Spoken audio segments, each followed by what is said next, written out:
ጸለዩ። ለእግዚአብሔር እየሆነ ያለውን ነገሩት። ምን ማድረግ እንዳለበት ጠየቁት።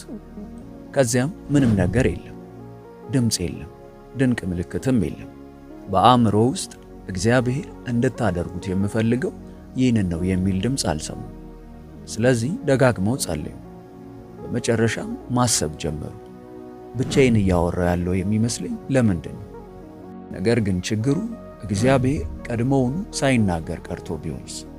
እና የመልሱን መምጣት እየጠበቁ የነበሩበት መንገድ መጽሐፍ ቅዱስ እንዲጠብቁ ባልነገሩት መንገድ ሆኖ ቢሆንስ? ምክንያቱም መጽሐፍ ቅዱስ ከእግዚአብሔር ስለመስማት ሲናገር ሚስጥራዊ ድምፆችን እንድንከተል፣ እያንዳንዱን በአጋጣሚ የተከሰተ ነገር እንደ መልእክት እንድንተረጉም ወይም ወደ አእምሮአችን የመጣን እያንዳንዱን ሐሳብ ከእርሱ እንደመጣ እንድንገምት አያስተምረንም።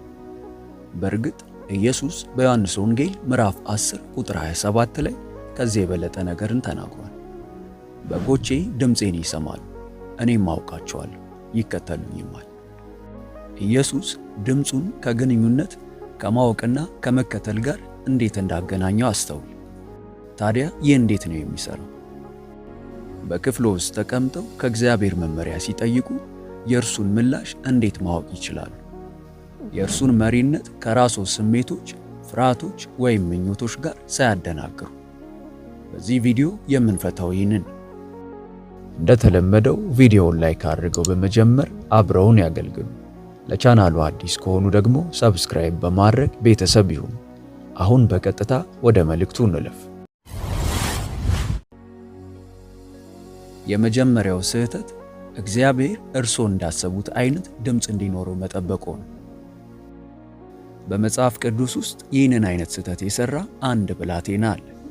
ስሙ ሳሙኤል ይባላል። እርሱ ገና ብላቴና ነበር። በቤተ መቅደስ ውስጥ ኤሊ በሚባል ካህን ስር ያገለግል ነበር እና በአንድ ሌሊት ሳሙኤል ብሎ አንድ ሰው ስሙን ሲጠራው ሰማ። ተነሳ፣ ወደ ኤሊ ሮጦ እንዲህ አለ፣ እነሆኝ ጠርተኸኛል? ኤሊም አልጠራሁም፣ ወደ መኝታ ተመለስ አለው። እንደገናም ይህ ሆነ።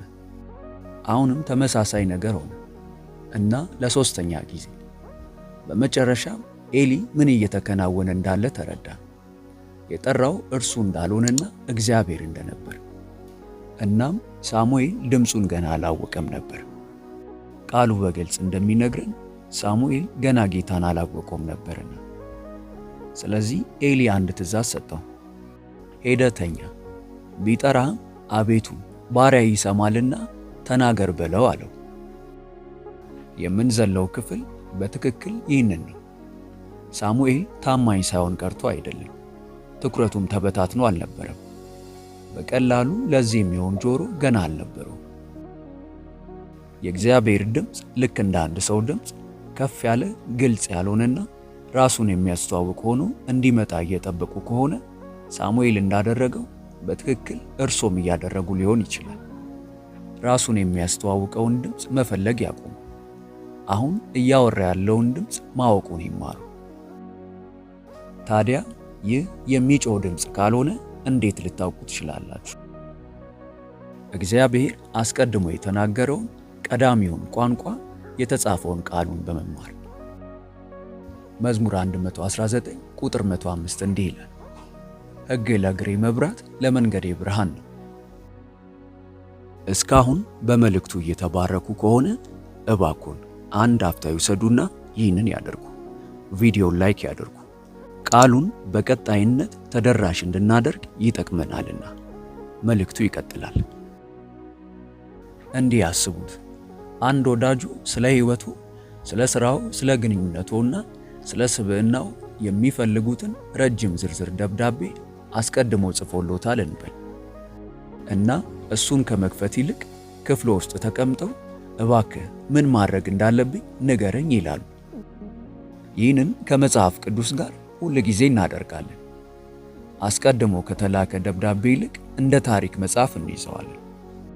እግዚአብሔር ድምፁን ከፍ አድርጎ እንዲናገር ከፈለጉ ቃሉን ከፍ አድርጎ ማንበብ ይጀምሩ።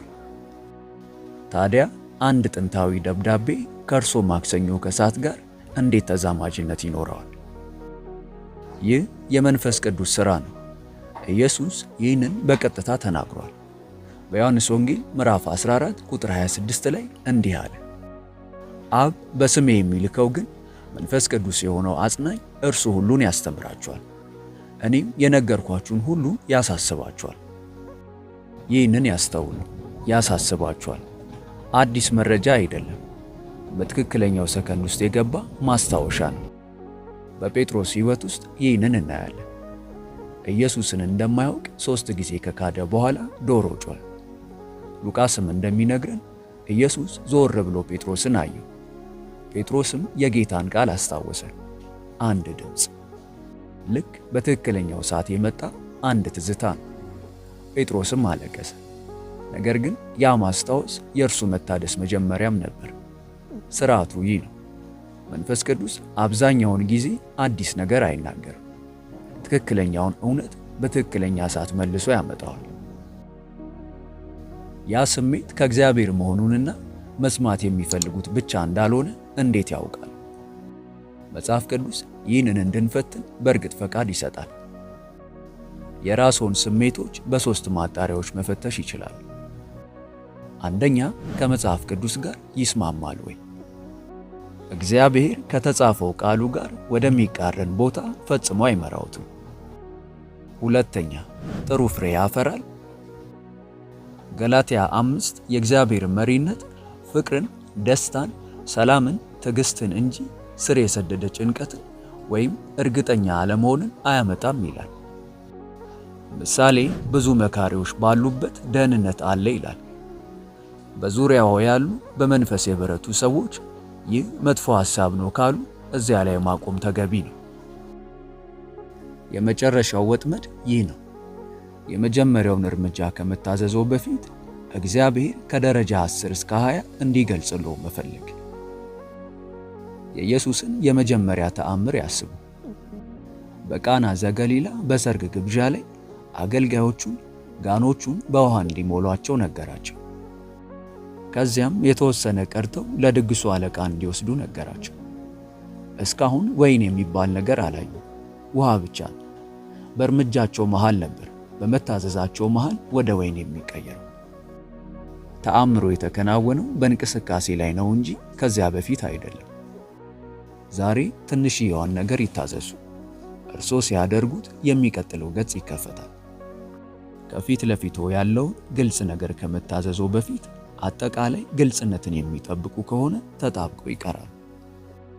ይህ መልእክት በእውነት መንፈስዎን የሚነካውት ከሆነና የእግዚአብሔርን ድምፅ መስማት የሚፈልጉ ከሆነ በኮመንት መስጫው ላይ እግዚአብሔር ሆይ ድምፅህን ማስተዋል እንድችል እርዳኝ የሚለውን መልእክት ያስቀምጡልን፣ እናየዋለን። ቪዲዮውን ላይክ እና ለወዳጆ ሼር በማድረግ አብረውን ያገልግሉ። ለቻናሉ አዲስ ከሆኑ ደግሞ ሰብስክራይብ በማድረግና የደውል ምልክቷን በመጫን ቤተሰብ ይሁኑ። በቀጣይ በአዲስ ቪዲዮ እስከምንገናኝ ሰላም ሁኑ። ሆሊ ቲዩብ ኢትዮጵያ ዩቲዩብ ቻናል ተባርካችኋል።